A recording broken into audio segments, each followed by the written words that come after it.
my second buttonhole for me, Phipps? Yes, my lady. Ah, rather distinguished thing, Phipps. You know, I am the only person of the least importance in London at present who wears a buttonhole.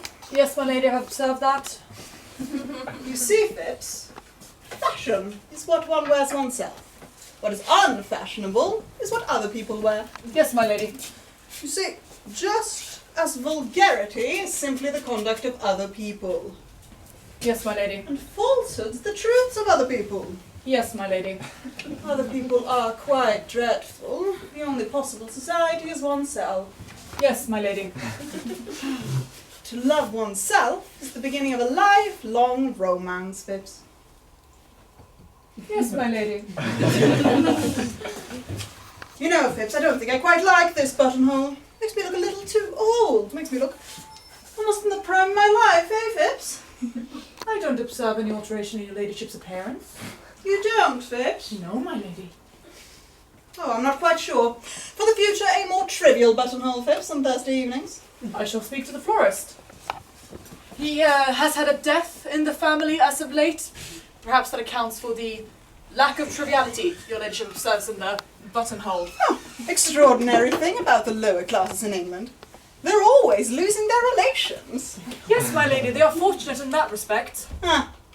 Any letters, Phipps? 3, my lady. Oh, I want my cab round in 20 minutes. Oh, Phipps, when did this letter arrive? It arrived by hand just after your ladyship had gone to the club. Oh, that will do.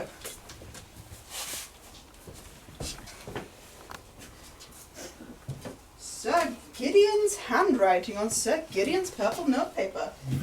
Now that is rather curious. I thought Rosemary was to write. I wonder what Sir Gideon has got to say to me.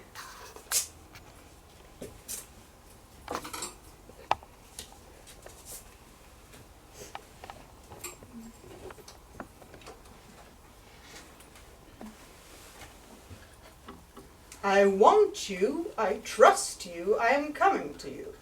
Gideon.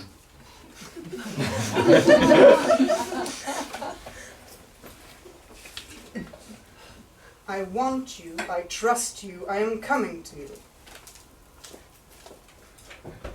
He's found out everything. Oh, poor man, poor man. Let's see here. What an hour to call, 10 o'clock. I should have to give up going to the Berkshires. However, it's always nice to be expected and not to arrive. I'm not expected at the Bachelor's, so I shall certainly go there. Well, I will make him stand by his wife. It's the only thing for him to do. Only thing for any man to do. 10 o'clock, he should be here soon. I must tell Phipps I'm not home to anyone else. Lady Caversham. Oh, why must parents always appear at the worst possible moments of extraordinary mistake in nature, I suppose. Delighted to see you, dear mother. Now take my cloak. Is it worthwhile, mother? Of course it is worthwhile, madam. Which is the most comfortable chair now? Oh, that one, mother. It's the one I use myself when I visit us. No drafts in here, I hope? No, mother. Well, no drafts at my house. I can't stand drafts. I remember there being a good many breezes at home, Lady Caution. Well, I don't understand what you mean, madam. I have come to have a serious conversation with you. My dear mother, at this hour? It is only 10 o'clock, madam. What is your objection to the hour? I think the hour is an admirable hour. Well, the fact is, mother, it's not my day for talking seriously. I'm very sorry, but it is not my day. What do you mean, madam? During the summer, mother, I only talk seriously on the first Tuesday of every month, from 4 to 7. Well, then make it Tuesday, madam. Make it Tuesday. But it is after 7, mother, and my doctor says I must not have any serious conversation after 7. Makes me talk in my sleep. Oh, madam, talking in your sleep, why would that matter? You are not married. No, mother, I am not married. That is exactly why I've come to talk with you, madam. You must get married, and you must get married at once. When I was at your age, I had been an inconsolable widow for 3 months.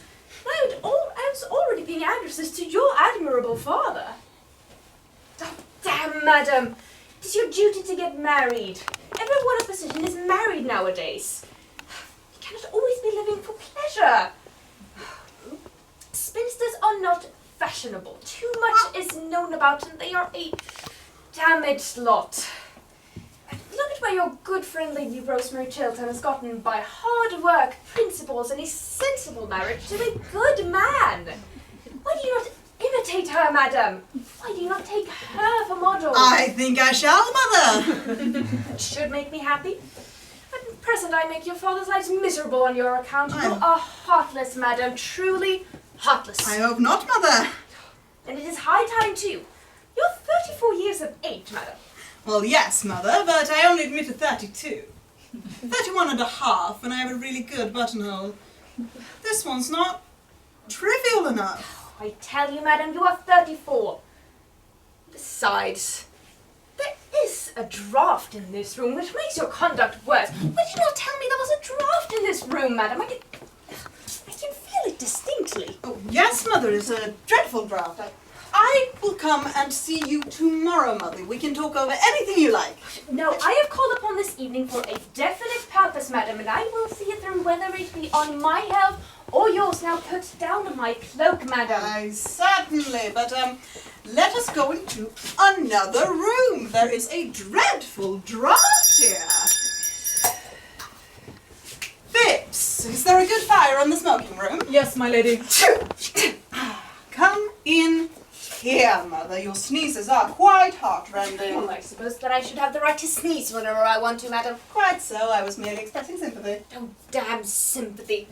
There's a great deal too much of that going on nowadays. Oh, I quite agree with you, Mother. If there were less sympathy in the world, there would be less trouble in the world. That is a paradox, madam. You know I hate paradoxes. Oh, so do I, Mother. Everybody one meets is a paradox nowadays. It's a great bore. It makes society so obvious. Do you always understand what you say, madam? Oh, yes. If I listen attentively. Listen attentively. Conceited young puppy. Phipps, there's a gentleman coming to see me tonight on particular business. Show him into the drawing room when he arrives, you understand? Yes, my lady. It's the matter of the gravest importance, Phipps. I understand, my lady. No one else is to be admitted, under any circumstances. I understand, my lady. Oh, that's probably the gentleman. I'll go and see him myself. Well, am I to wait attendance for you, madam? In a moment, Mother. Do excuse me. Well, remember my instructions, Phipps. Into that room. Yes.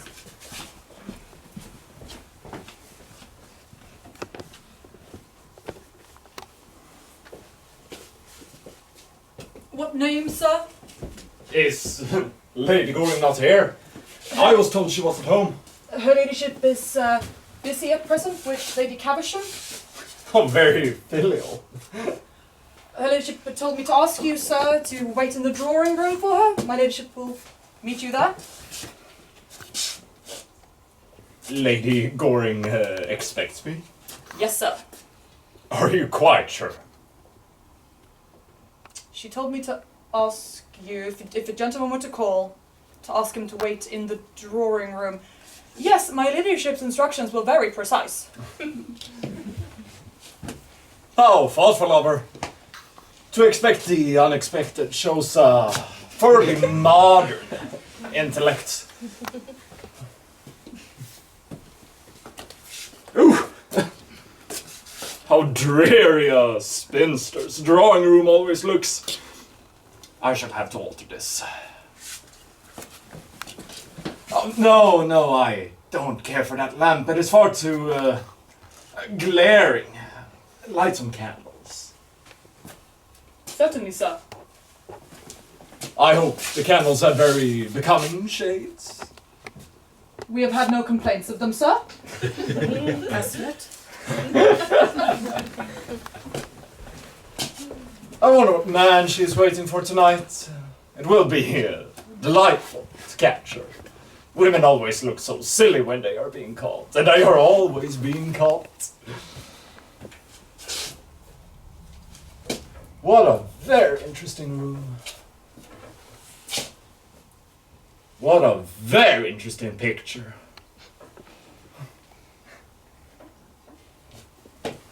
Wonder what her correspondence looks like.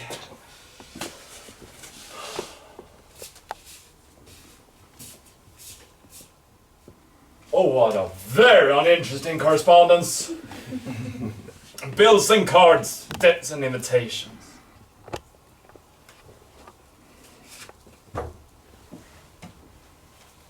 Who on earth writes on purple paper? How silly to write on purple paper. It looks like the beginning of a middle-class romance. Romance should never begin with sentiment. It should start with science and end with a settlement.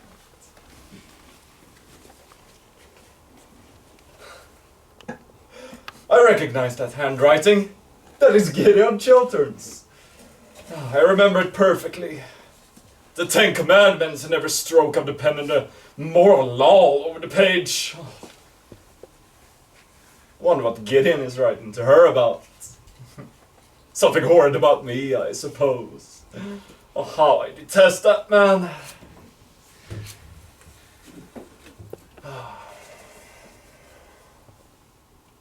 I want you. I trust you. I'm coming to you. Gideon.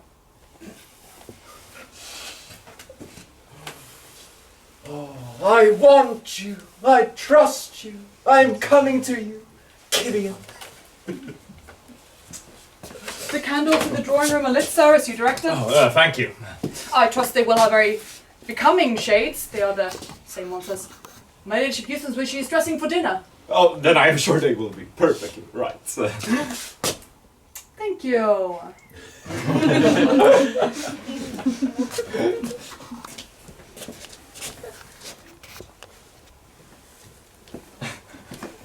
My dear mother, if I am to get married, surely you will allow me to choose the time, place, and person, particularly the person. This is not a matter for you, madam. It is I who should be consulted. You would probably make a very poor choice.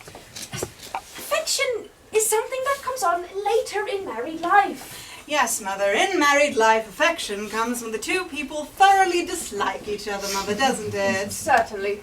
I mean, certainly not, madam. You are talking very foolishly tonight. What I mean to say is that marriage is a matter for common sense. Oh, but people who have common sense are so curiously plain, mother, aren't they? Of course, I only speak from hearsay. No young person, plain or pretty, has any sort of common sense in their heads. Common sense is a privilege of your elders. Quite so! And the elderly are so self-sacrificing that you never use it, do you, mother? I use it, madam. I use nothing else. So my father tells me. It is the secret to your father's happiness. You are heartless, madam. Truly heartless. Oh, I hope not, mother.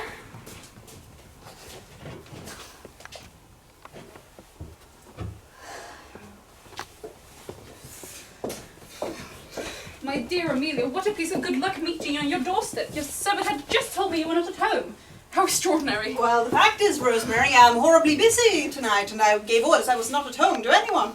Even my mother has had a comparatively cold reception. She complained of a draft the whole time. But you must be at home to me, Amelia. You're my best friend. Perhaps by tomorrow you will be my only friend. My husband has discovered everything. I guessed as much. Really? How? Merely by something in the expression of your face as you came in. Who told him? Mr. Cheveley himself.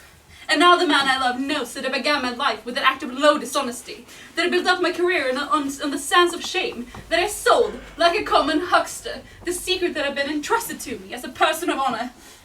I thank heaven poor Lord Radley died without knowing that I betrayed him. I would to God that I had died before I had been so horribly tempted, or had fallen so low. You've heard nothing from Vienna yet? In answer to your wire? Yes, I got a telegram from the first secretary at 8 o'clock tonight. Well? Nothing is absolutely known against him. On the contrary, he occupies a rather high position in society. It is a sort of open secret that Baroness Arnheim left him the greater portion of her immense fortune. Beyond that, I can learn nothing. He doesn't turn out to be a spy, then? Oh, spies are of no use nowadays. Their profession is over. The newspapers do their work instead. And thunderingly well they do it. Oh, Amelia, I am parched with thirst. May I ring for something? Some brandy? Oh, certainly. Thanks. I don't know what to do, Amelia. I don't know what to do. And you're my only friend. But what a friend you are. The one friend I can trust. I can trust you, absolutely, can't I? Oh, dear Rosemary, of course. Good. There.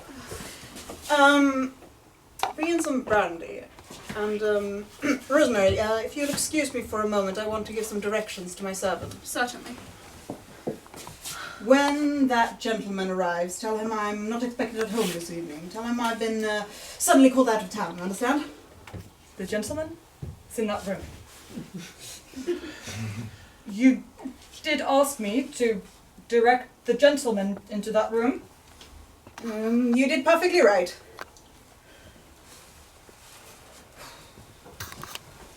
Oh, what a mess I'm in. No, I think I shall get through it. I'll give him a lecture through the door. Awkward thing to manage, though. Amelia, why don't you tell me what I should do? My life seems to have crumbled about me. I am a ship without a rudder and a night without a star. Rosemary, you love your husband, don't you? I love him more than anything in the world. I used to think ambition the great thing. It is not.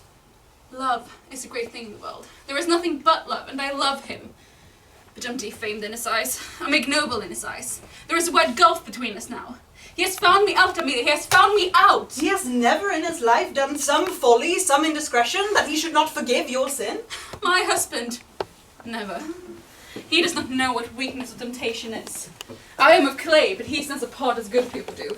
Pitiless in his perfection. Cold and stern and without mercy. But I love him, Amelia. We are childless, and I have no one else to love. No one else to love me. Perhaps if God has sent us children, he might have been kinder to me. But God has given us a lonely house, and now he has cut my heart in two. Let us not talk of it. I was brutal to him this evening, but I suppose when sinners talk to saints, they are brutal always. I said to him things that were hideously true, on my side, from my standpoint, from the standpoint of religion. But don't let us talk of that. Your husband will forgive you. Perhaps at this moment he is forgiving you. He loves you, Rosemary. Why should he not forgive? God grant it. God grant it. But there is something more I have to tell you, Amelia.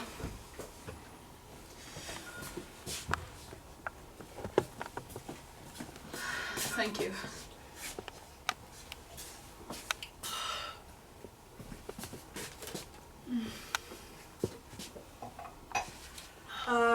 Rosemary, did you, is your carriage here? No, I walked from the club. Lady Rosemary will take my carriage, but... Yes, my lady. Rosemary, you don't mind my sending you away? Amelia, you must let me stay for 5 minutes. I'm out of my mind what I'm going to do tonight in the house. The debate on the Aronsson Canal is to begin at 11. What is that? Nothing. I heard something in the next room. Someone has been listening. No, there's no one there. There is someone. There are lights in the room and doors ajar. Someone has been listening to every secret of my life. Amelia, what does this mean? Rosemary, you are excited, unnerved. I tell you, there is no one in that room. Sit down, Rosemary. Do you give me a word that there is no one there? Yes. Your word of honor? Yes. Oh, Amelia, let me see myself. No. If there is no one there, why should I not look? Amelia, you must let me go into this room. Let me know that no eavesdropper has heard my life secret. You don't realize what I'm going through. Rosemary, this must stop. I have told you there is no one in that room. That is enough. It is not enough. I insist on going into this room. You've told me there is no one there, so what reason can you have for refusing me? Oh, for God's sake, don't! There is someone there. Someone whom you must not see. I thought so. I forbid you to enter that room. Stand back! My life is at stake, and I don't care who is there, but I will know to whom it is I have told my secret and my shame. Great heavens, her own husband! What explanation have you to give me for the presence of that man here? Rosemary, I swear to you on my honor, he is stainless and guiltless of all offense towards you. is a vile and infamous thing! Now, don't say that, Rosemary. It was for your sake he came here. It was to try and save you he came here. He loves you and no one else. You are mad! What have I to do with his intrigues with you? Let him remain your lover. You are well suited to each other. He, corrupt and shameful. You, false as a friend. Treacherous as an enemy, even. It's not true, Rosemary. Before heaven, it's not true. In his presence and yours, I will explain it all. Stand back, madam. Let me pass.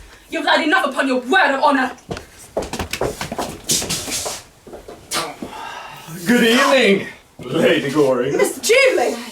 Great heavens, may I ask what you were doing in my drawing room? Oh, merely listening. I have a perfect passion for listening through keyholes. One always hears such wonderful things through them. Oh, doesn't that sound rather like tempting fate? Oh, surely fate can resist temptation by this time. I'm glad you've called. I'm going to give you some good advice. Pray don't. One should never give a man anything that he has no use for. I see you are quite as willful as you used to be. Oh, far more. I have greatly improved. I've had more experience. Ah, too much experience is a dangerous thing. Pray have a cigarette. Half the handsome men in London smoke cigarettes. Personally, I prefer the other half. Oh, thanks. I never smoke. My tailor wouldn't like it. And a man's first duty in life is to his tailor, isn't it? What the second duty is, no one has yet discovered. You've come here to sell me Rosemary Chiltern's letter, haven't you? To offer it to you on conditions. How did you guess that? Because you haven't mentioned the subject. Have you got it with you? Oh no, I make it a point never to carry important documents on my person. And what is your price for it? Oh, absurdly English you are. The English think that a checkbook can solve every problem in life. Why, my dear Amelia, I have much more money than you have, and quite as much as Rosemary Chiltern's got a hold of. Money is not what I want. What do you want then, Mr. Cheveley? Why don't you call me Lawrence? I don't like the name. You used to adore it. Yes. That's why. Amelia, you loved me once. Yes. And you said yes when I asked you to be my wife. That was the natural result of my loving you. And then you threw me over because you saw, or said you saw, poor old Lady Mortlake trying to have a violent flirtation with me at the conservatory at Tenby. I thought my lawyer had settled that matter with you on certain terms, dictated by yourself. At that time I was poor. You were rich. Quite so. That's why you pretended to love me. Poor old Lady Mortlake, who only had two topics on conversation. Her arthritis and her husband. Never could quite make out which of the two she was talking about. She used the most horrible language about them both. You were silly, Amelia. Well, poor old Lady Mortlake was never anything more than an amusement. One of those utterly tedious amusements. One only finds at an English country house on an English country Sunday. I don't think anyone morally responsible for what they do at an English country house. Yes, I know lots of people think that. I loved you, Amelia. My dear Mr. Cheveley, you have always been far too clever to know anything about love. I did love you. And you love me. You know you love me. And love is a very wonderful thing. Suppose that when a woman has once loved a man, she will do anything for him. Except continue to love him. Yes, except that.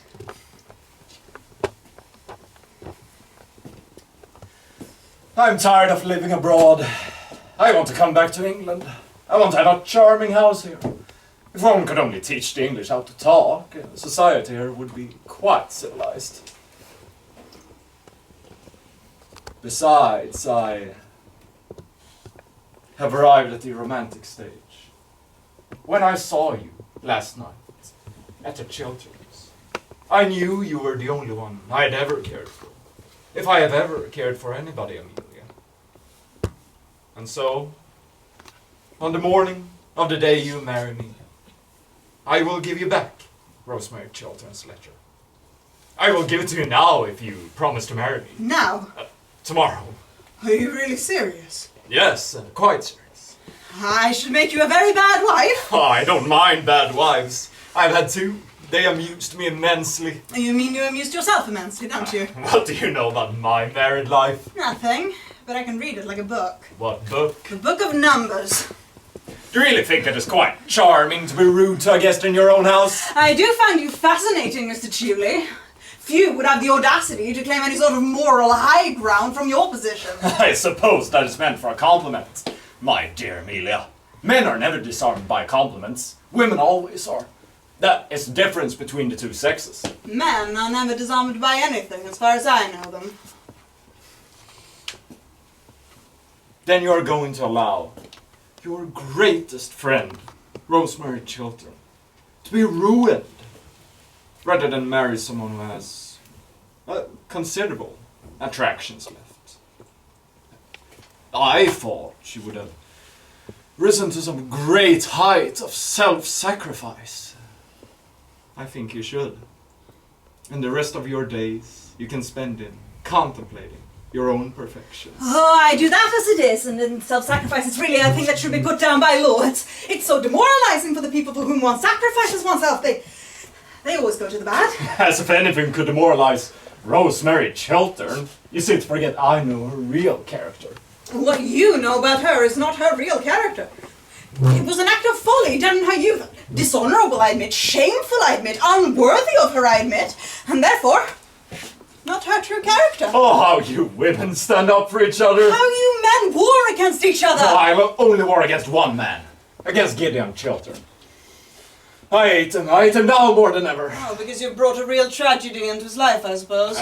There's only one real tragedy in a man's life.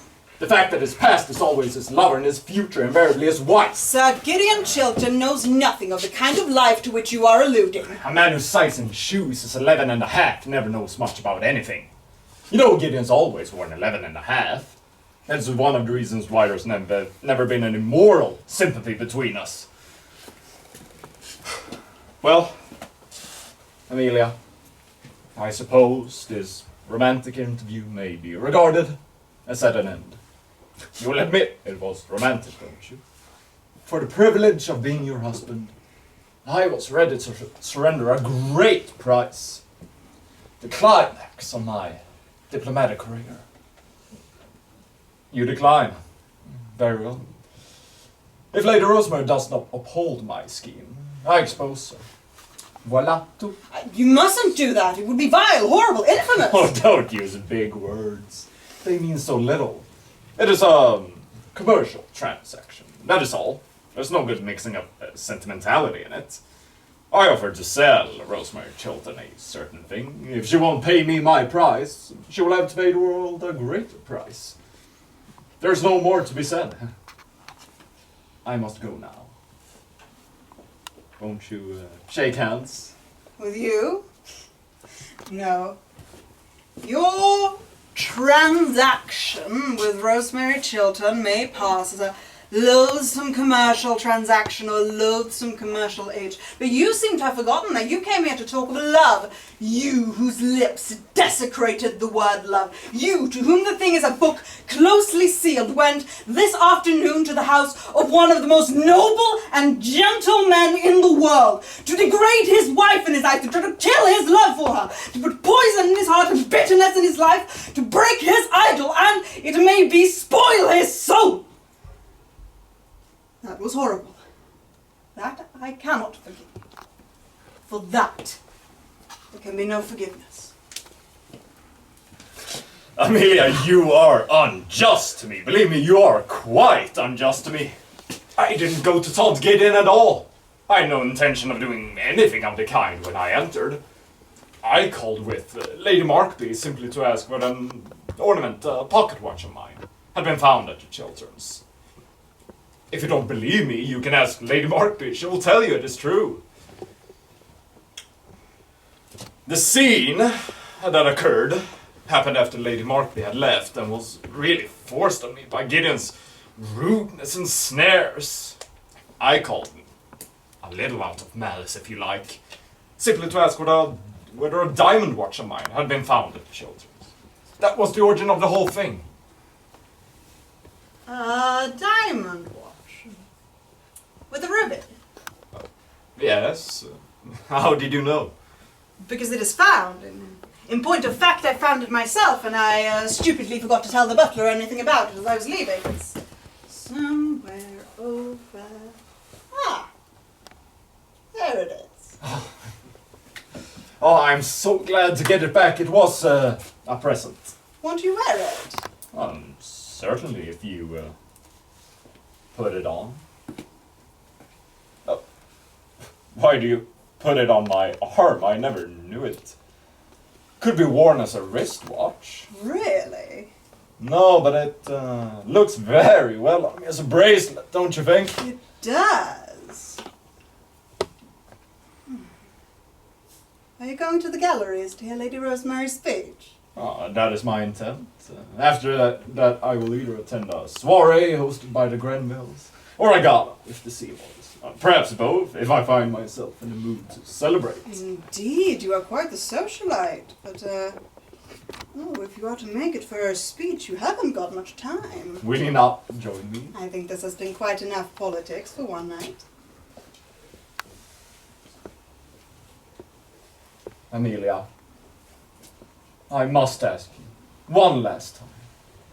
Will you see all the potential Rosemary Chiltern has to improve this country, wasted, have her name dragged through the mud, rather than agree to a union with me? Tomorrow. Tomorrow? Tomorrow. If Rosemary denounces the scheme tonight, then you may ask me again tomorrow. And I will then agree to marry you in exchange for the letter. If that comes to pass, you'll find me an ideal husband. We shall see. Shall I call Thips to see you out? Oh, no thanks. I'll manage. You can rest soundly, knowing I am never going to try to harm Rosemary Chiltern again. Well, fortunately, you have not the chance, Mr. Cheveley. Oh, well, even if I had a chance, I wouldn't. In fact, I'm going to render her a great service. What do you mean? Oh, I can't bear so upright a lady, so honourable an Englishwoman, being so shamefully deceived and so... What are you saying? It seems to me that Gideon Chiltern's dying speech and confession has strayed into my pocket. What? I mean that I am going to send Lady Rosemary the love letter her husband wrote to you tonight. Love letter?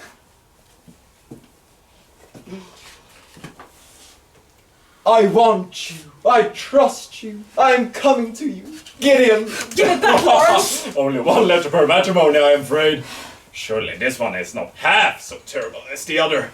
One tarnishes a person to her nation, the other only to his wife, which is well deserved, I might add. I will see you tomorrow, my dear.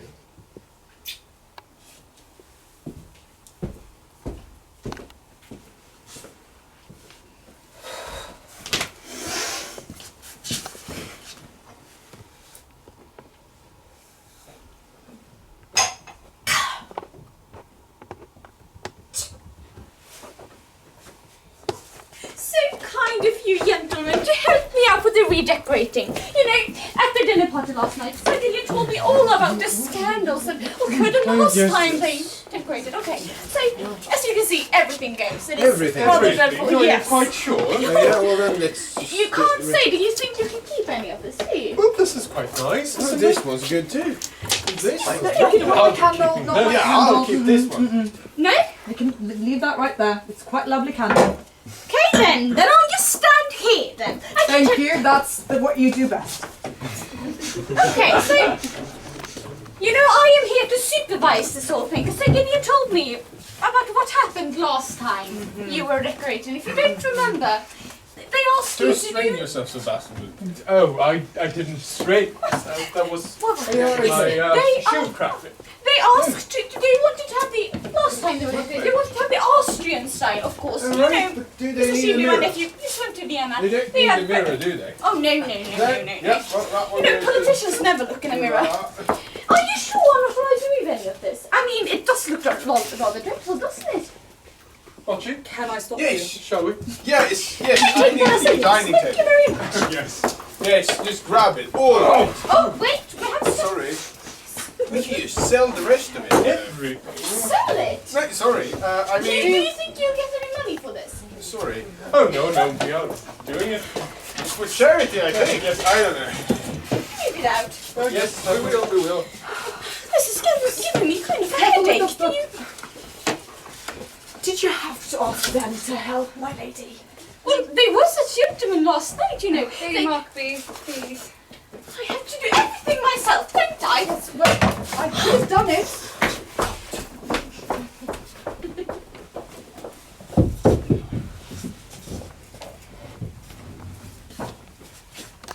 I'm taking this one. No. Sorry. No. I have limits.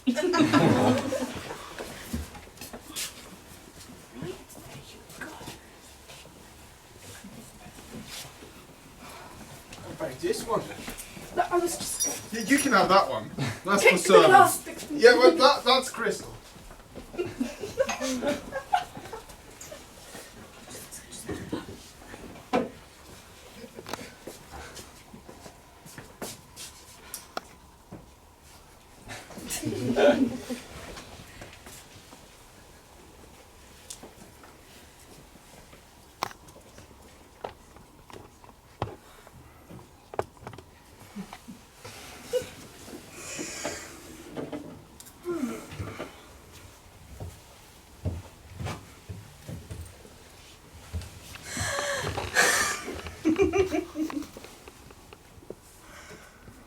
Whew.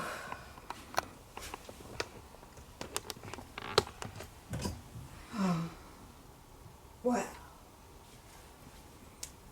this is a bit of a nuisance, isn't it? I can't find anyone in this house to talk to, and I'm full of interesting information. I feel like the latest edition of something or other. Lady Rosemary is still at the Foreign Office, my lady. So Gideon not down yet? His lordship has not yet left his room. Miss Chiltern has just come in from riding. Ah, that is something. Lady Caversham has been waiting some time in the library for Lady Rosemary. I told her your ladyship was here. Ah, thank you. Would you kindly tell her I've gone? I shall do so, my lady. Really, I don't want to meet my mother 3 days running. It's really a great deal too much excitement for any daughter. Mothers should be neither seen nor heard. That's the only proper basis for family life. Fathers are different. Fathers are darlings. Well, madam, what are you doing here? Wasting your time as usual, I suppose. My dear mother, when one pays a visit, it is for the purpose of wasting other people's time, not one's own. Have you been thinking over about what we spoke about last night? I have been thinking about nothing else. Well, engaged to be married yet? Not yet, but that might change before lunchtime. We'd have until dinner time if it's of any convenience to you, madam. Oh, thanks awfully, but I think I'd sooner want to be engaged before lunch. I never know whether you're being serious or not, madam. Neither do I, Mother. But I suppose you have read the Times this morning. The Times? Oh, certainly not. I only read the Morning Post. All that one should know about modern life is where the duchesses are. Anything else is quite demoralizing. mean to say that you have not read the Times' leading article on Lady Rosemary's career? Oh, great heavens, no, what, what does it say? What should it say, madam? Everything complimentary, of course. Her speech last night on the Argentine Canal scheme was the finest piece of oratory we have had in the house since Canning. Oh! Never heard of Canning. Never wanted to. Did Rosemary uphold the scheme? Hold it. How little you know of her, madam. Why, she thoroughly denounced it and the entire system of modern political finance. Times points out that this should be the turning point in her career. You should really read the paper more, madam. Let's see here. Lady Rosemary Chiltern, most rising of our young politicians, brilliant orator and an unblemished career, well-known integrity of character, represents what is best in English public life, and noble contrast to the lax morality so common among foreign politicians. They will never say that about you, madam. I sincerely hope not, Mother. However, I'm delighted at what you tell me about Rosemary. Thoroughly delighted. Sure, she's got pluck. She has got more than pluck, madam. She has got genius. Ah, I prefer pluck. It's not so common nowadays as genius is. Wish you would go into Parliament. My dear Mother, only people who look dull ever get into the House of Commons, and only people who are dull ever succeed there. Why don't you do something useful with your life? I'm far too young. I hate this affectation of youth, madam. It's a great deal too prevalent these days. My dear Mother, youth isn't an affectation. Youth is an art.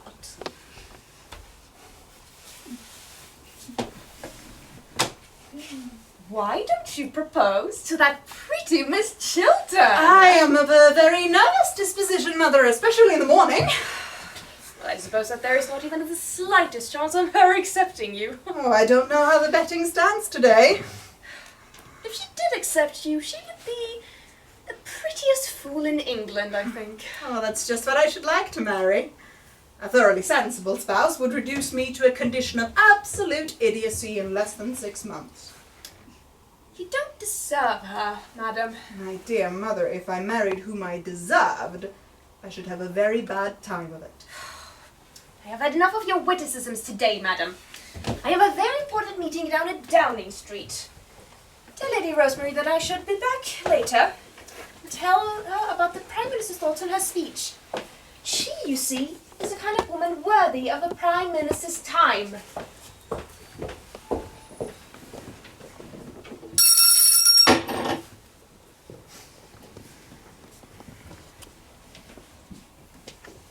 Sir Gideon left his room yet? No, my lady. Well, will you tell him I'm here and I've urgent matters to discuss with him? I will, my lady.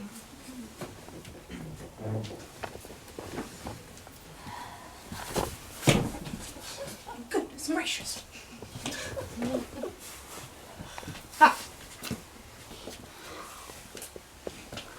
Well, good morning, Sir Gideon. I have a certain amount of good news to tell you.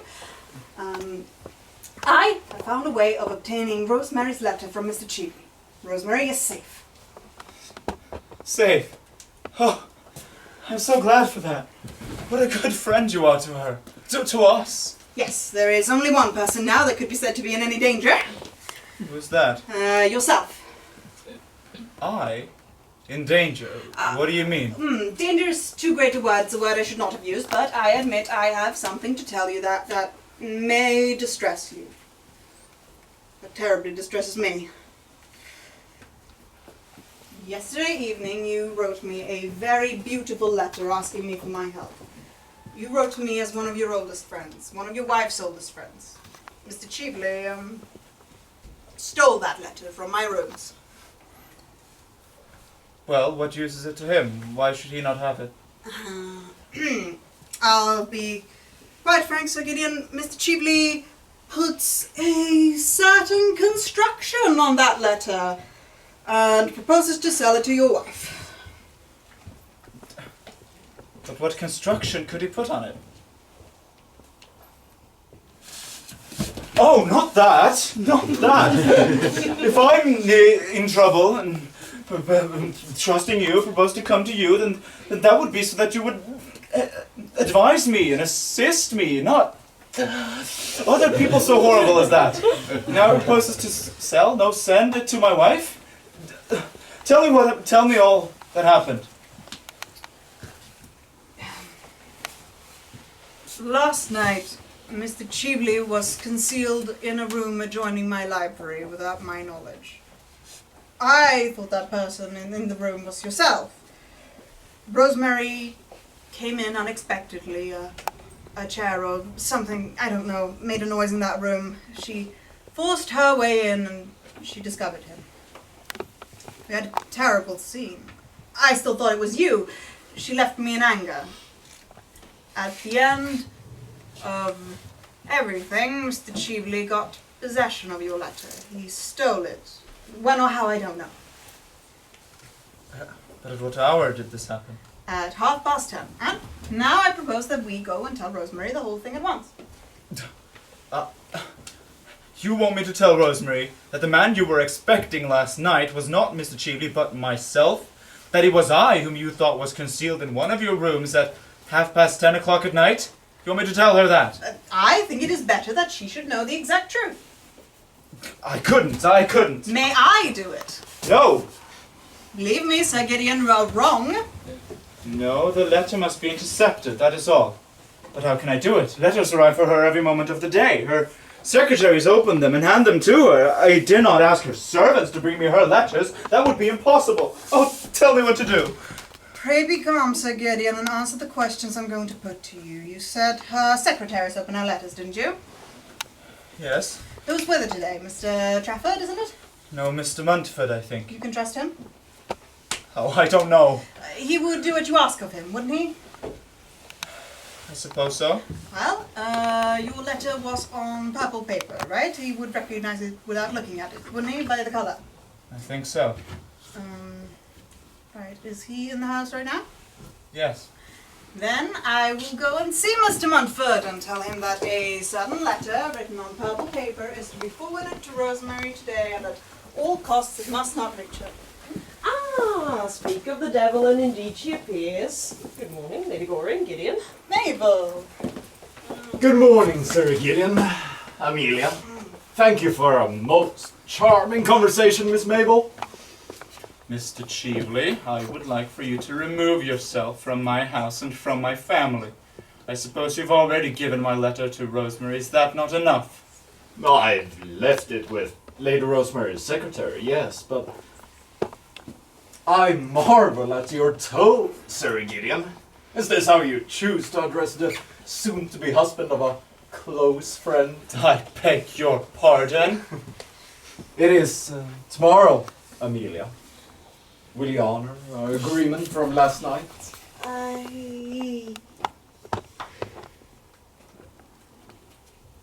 The watch is, very becoming on you. Why, thank you.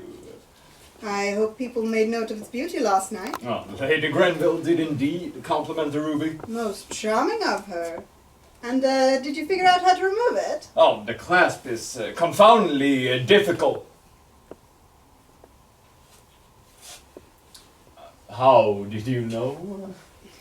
Because I was the one to purchase it and give it to Lord Berkshire from whom you stole it. What do you mean? I mean you stole that ornament from my cousin, Mark Berkshire, to whom I gave it when he was married. Suspicion fell on a wretched servant who was sent away in disgrace.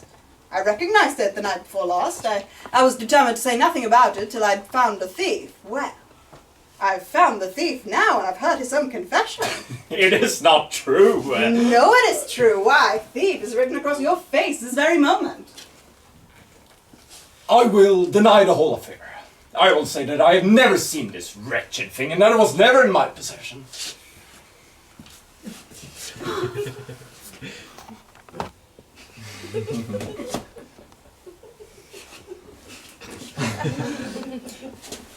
And question the word of Lady Grenville, who must remember such a beautiful ruby.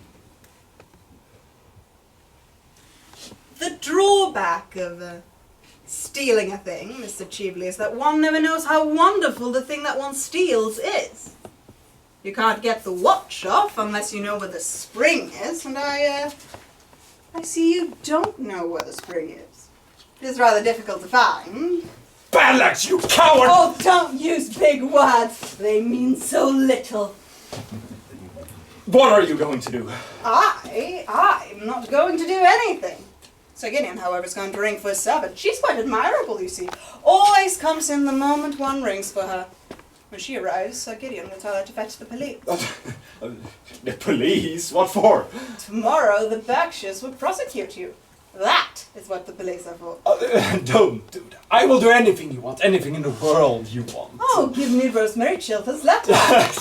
Stop. Let me have time to think. Give me Rosemary Chilton's letter. I have not got it with me. I will give it to you tomorrow. You know you are lying. Give it to me at once.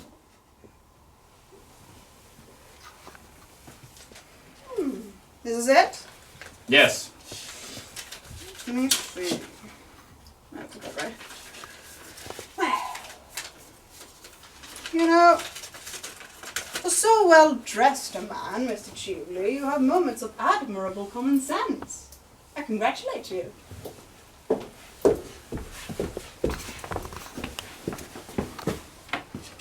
Get out! I don't care what you choose to do with my letter. I have made my choice and I will face the consequences. Now leave my house.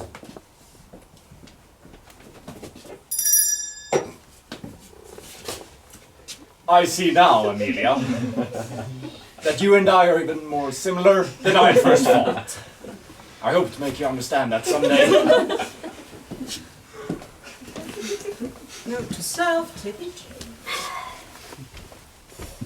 Well, Rosemary, did you mean this letter?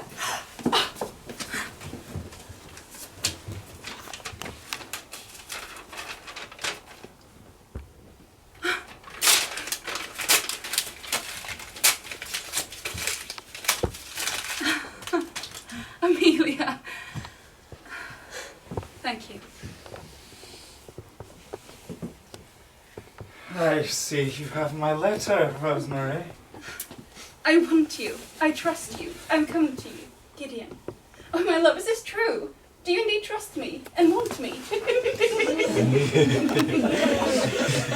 So, it was for me to come to you, not for you to write of coming to me.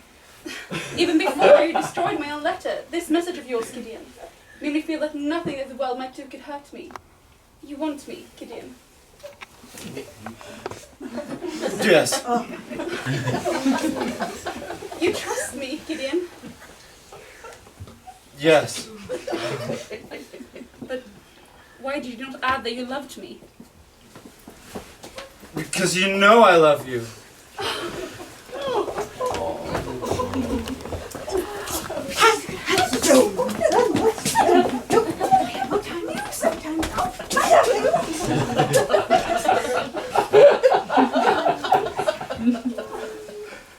Gideon, you don't know what I feel. Even when Montfort passed me your letter across the table, he had opened it by mistake, I suppose, without looking at the writing on the envelope, and I read it. I did not care what punishment or disgrace was in store for me. I only thought that you loved me still.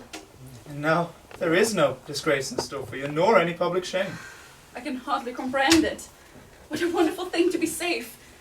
For the last 2 days I have been in terror. I am safe now. And to think how many people there are in modern life who would like to see their past torn to shreds before them. I'm so glad now that I made that speech in the house last night. So glad. I made it thinking that public disgrace might be the result, but it has not been so. Public honor has been the result. I think so.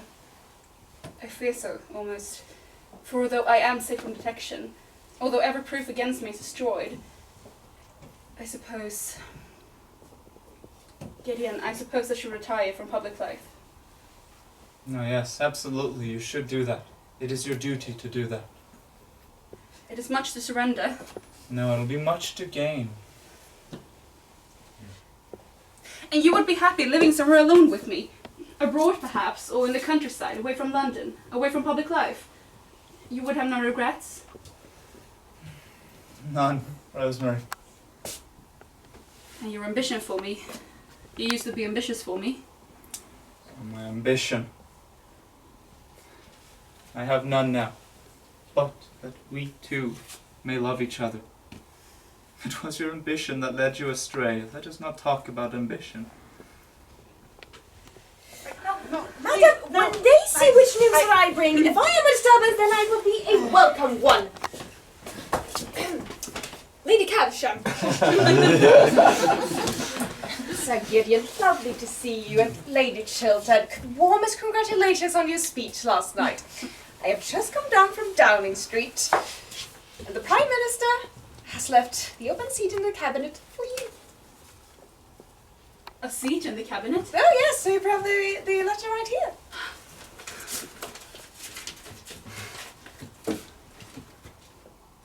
A seat in the cabinet? Oh yes, and very well deserved too. You are exactly what we are looking for in English public life these days. High morality, high character, high principles.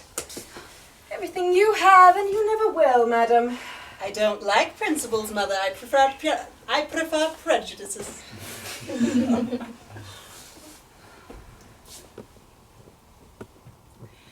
I cannot accept this offer, Lady Caversham. I made up my mind to decline it. Decline it, madam?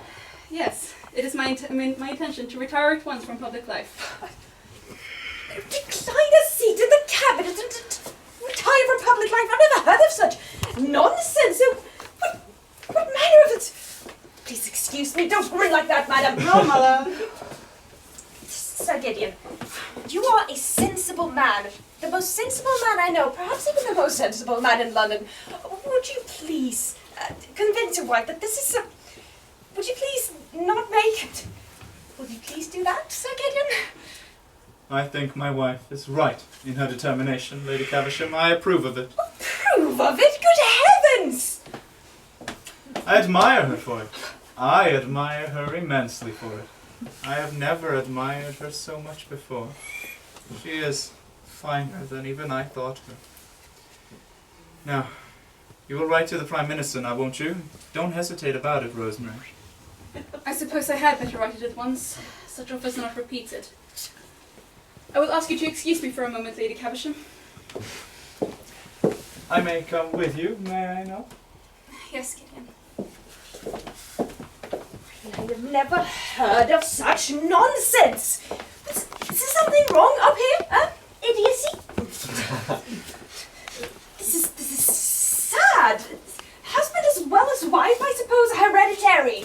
It must be. I cannot understand this, madam. Well, it is not idiocy, Mother, I assure you. Well, then what is it, madam? I think it is what is nowadays called a high moral tone, Mother, that's all. I hate these newfangled names. Same thing we used to call idiocy 50 years ago. I shan't stay in this house any longer. Oh, Mother, please, just a second. Could you go in here for a moment? What, madam? Well, there's someone in there I want you to talk to. What about? Well, about me, Mother. But a subject on much eloquency as possible. Well, no, but the lady's like me. She doesn't care much for eloquence in others. She thinks it a little loud.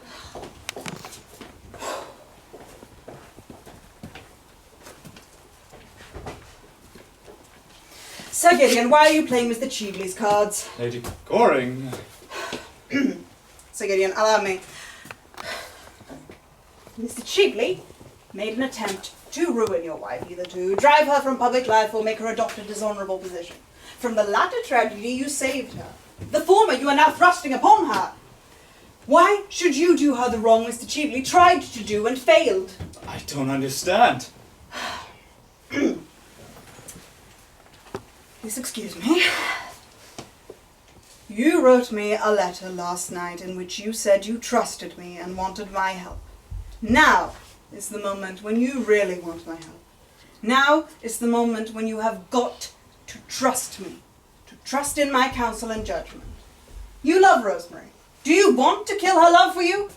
What sort of existence will she have if you rob her of the fruits of a great political career, if you close the doors of public life against her, if you bar her to a sterile future? She, who was made for triumph and success. Spouses aren't meant to judge us, but to forgive us when we need forgiveness. Pardon, not punishment, is their mission. Why should you scourge her with rods for a sin done in her youth, before she knew you, before she knew herself? Don't make any terrible mistakes, Sir Gideon. A husband who can keep a wife's love and love her in return has done all the world wants of him, or should want of him. But it is my wife herself who wishes to retire from public life. She feels it is her duty. It was she who first said so. Rather than lose your love, Rosemary would do anything. Wreck her whole career as she's on the brink of doing now. She's making, for you, a terrible sacrifice. Take my advice, Sir Gideon, and do not accept a sacrifice so great. If you do, you will live to repent it bitterly. People are not made to accept such sacrifices from each other. We are not worthy of them. And besides, Rosemary's been punished enough.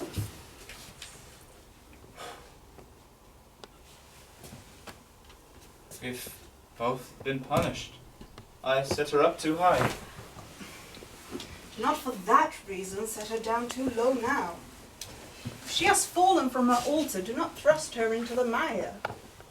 Failure to Rosemary would be the very mire of shame. Power is her passion. She would lose everything, even her power to feel love. Sir Gideon, your wife's life is at this moment in your hands. Your wife's love is in your hands. Don't damage them. Gideon, here's a draft of my letter. Shall I read it to you? Let me see it.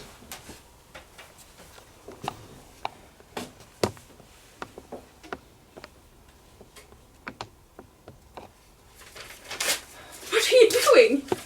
People are not made to accept such sacrifices from each other. I have just learnt this, and much else with it, from Lady Goring. And I will not spoil your life for you. You've been punished enough. Gideon. Rosalie. Thank you. And Amelia. It seems I am always to be in your debt. I don't know what I can do to repay you for all that you have done for me. Oh, my dear friend, I'll tell you at once. I would like that is to say I'm about to ask, and if she accepts me, I would very much like to... I'm going about this all wrong, am I not? I must ask her first. Give me just a moment.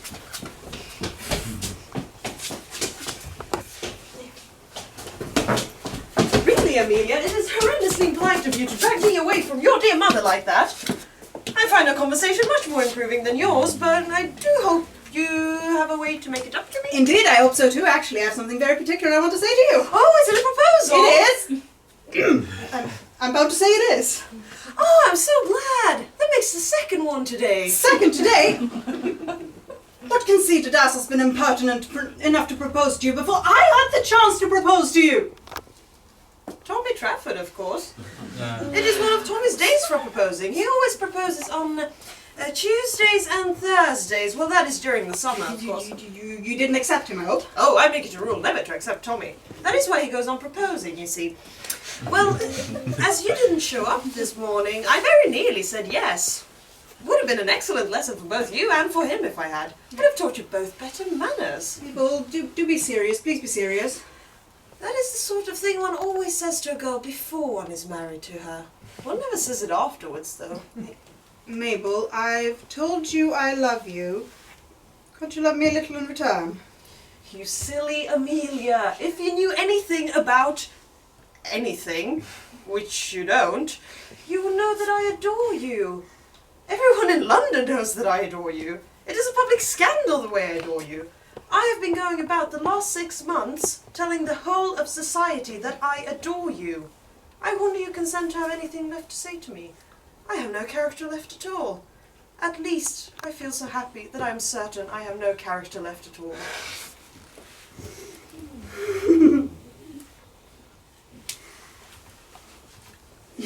You know, I was awfully afraid of being refused. Ah, but you never have been refused by anyone yet, have you? I can't imagine anyone refusing you. And of course, I'm not nearly good enough for you, Mabel. I'm so glad, darling. I was afraid you were. And I'm A little over 30. Oh dear, you look weeks younger than that. How sweet of you to say so.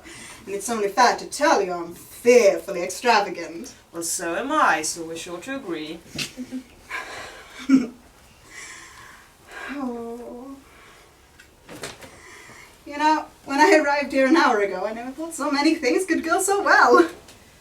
Do you mean to say you didn't expressly come here to propose to me? No, that was a flash of genius. Your first. My last. Delighted to hear it. Rosemary, you are your sister's only family and my closest friend, and I want your blessing with my marriage to her, that's all. I'm so happy. I'm so happy. Aww, yes, I get it. My sister to be your wife? Yes! I'm sorry, but the thing is quite out of the question.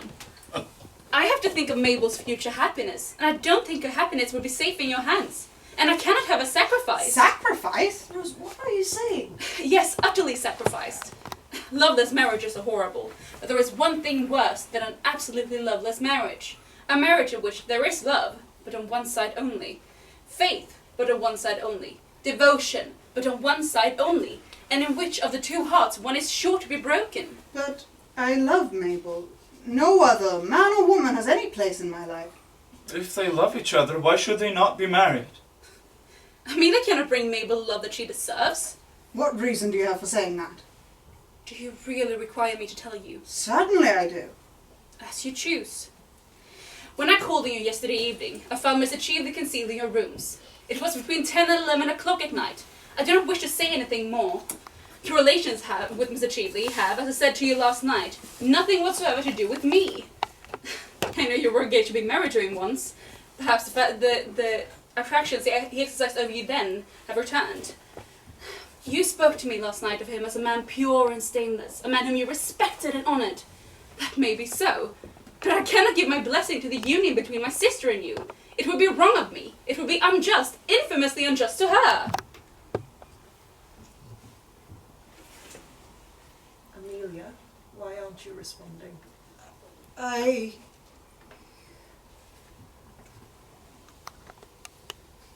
have nothing to say.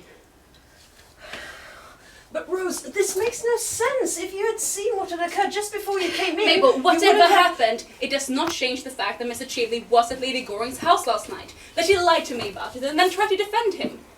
Mabel, I am sorry, but I cannot give you my blessing. It was not Mr. Cheveley that Lady Goring was expecting last night. Not Mr. Cheveley? Who Sir- was it then? Sir Gideon. It was your own husband.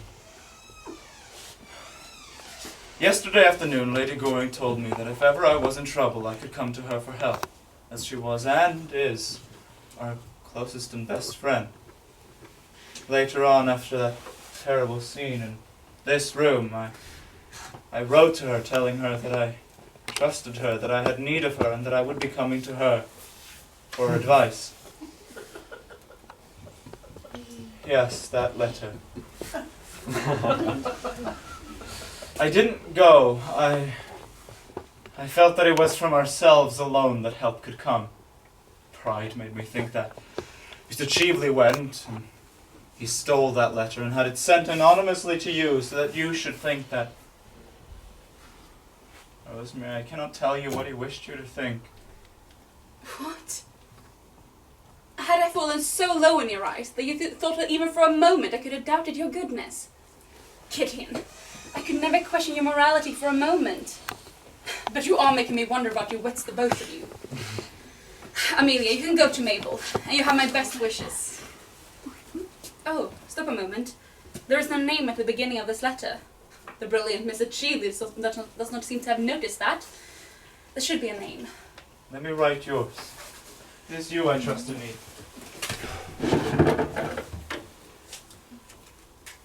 Well, really, Sir Gideon, I think I should have back my own letter. No, you shall have Mabel. I believe that's more than fair. Oh, darling. Madam, you do not mean to say that this clever, beautiful, amazing young lady has Yes, Mother, and Chilton's been wise enough to accept that seat in the cabinet. Oh, well, I'm very happy to hear that, Lady Rosemary. And if the country doesn't go to the dogs or the radicals, I think we shall see you as Prime Minister one day. Luncheon's on the table. Oh, you will stop to luncheon, won't you, Lady Cabochon? Oh, yes, I think I will. And afterwards I'll drive you down to Downing Street. You have a bright future ahead of you. Bright future. As for you, madam, I suppose your future will have to be entirely domestic. Yes, Mother, I prefer it domestic. And if you do not make an ideal wife to this beautiful young lady, I shall cut you off with a shilling. Oh, an ideal wife. I don't think I should like that. Sounds like something in the next world. Well then, what would you want her to be, madam? She can be what she chooses. All I want to be is to be a real wife to her. I do say that there is a good deal of common sense in that.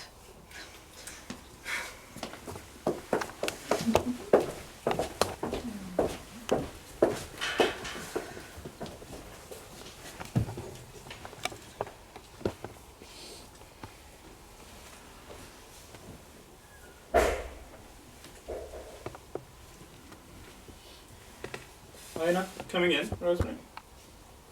Gideon, are you absolutely certain that I am deserving of you? Rosie, I love you. Shall we? We shall.